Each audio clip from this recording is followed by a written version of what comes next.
Today, I'll show you how to make onigiri, Japanese rice balls. Konnichiwa, I'm Nami from Just One Cookbook. These rice balls are filled with a variety of ingredients and they make a fantastic snack and a fun alternative to sandwiches for lunch. I'll show you how to make these onigiri using common fillings in Japan, but feel free to be creative. Before we start, don't forget to subscribe and make sure to click the bell icon for new updates. Now let's get started. To start, cook 3 rice cooker cups of Japanese short grain rice in a rice cooker or on the stove top. If you want to learn how to cook rice on the stove top, click the top right corner or find the link in the description box below. Once the rice is done cooking, fluff the rice and keep it covered. Break the cooked salmon into flakes and set aside. You can use any leftover salmon you have. Here, I have the Japanese salted salmon broiled in the oven. To learn how to make it, click the top right corner or find the link in the description box below. This is karashi mentaiko, spicy salted pork roll or cod roll. Using a spoon, gently remove the eggs from the membrane. This is umeboshi, Japanese pickle plum. It's a classic onigiri filling. Remove and discard the seed from umeboshi and keep the flesh. For tuna mayo, combine canned tuna with the Japanese mayonnaise and a drizzle of soy sauce.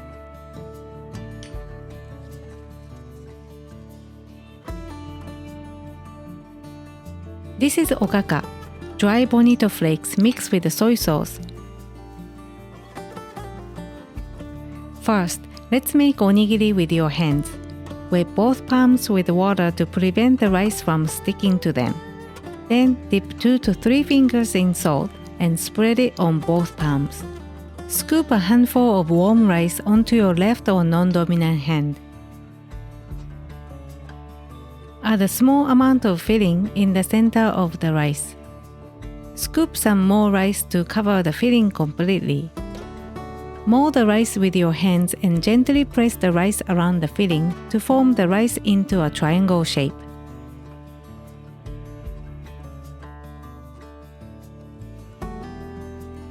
I'll show you another method to make onigiri. Place plastic wrap in a rice bowl and sprinkle some salt. Put the rice and add a filling. If you don't want to touch the rice with your bare hands, or when you're packing onigiri for lunchbox, you might prefer this method. Then scoop some more rice to cover your filling completely. Gather the corners of the plastic wrap and form the rice into a triangle shape.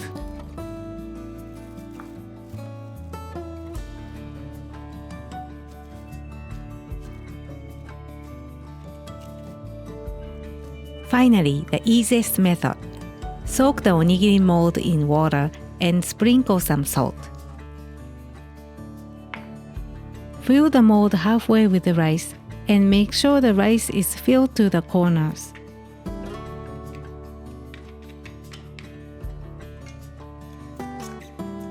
Add the filling to the center.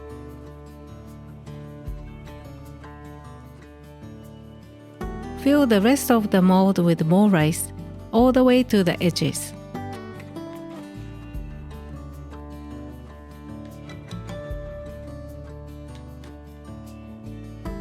Cover with a lid and push down firmly. You should feel a slight resistance to it. If not, add a bit more rice. Remove the lid, flip the mold over, and push the button to release your onigiri onto a baking sheet lined with the parchment paper. When you finish making onigiri, you can coat the sides with the furikake rice seasoning. Typically, onigiri is wrapped with nori sheet.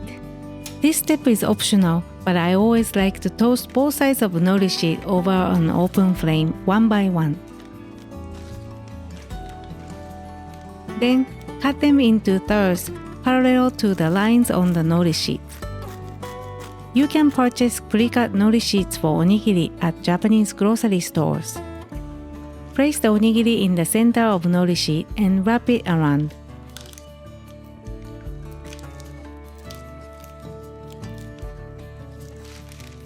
or you can simply wrap this way.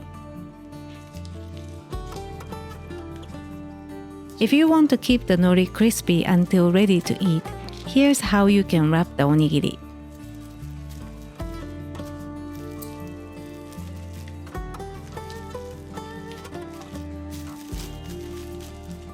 When you're ready to eat, unwrap and enjoy.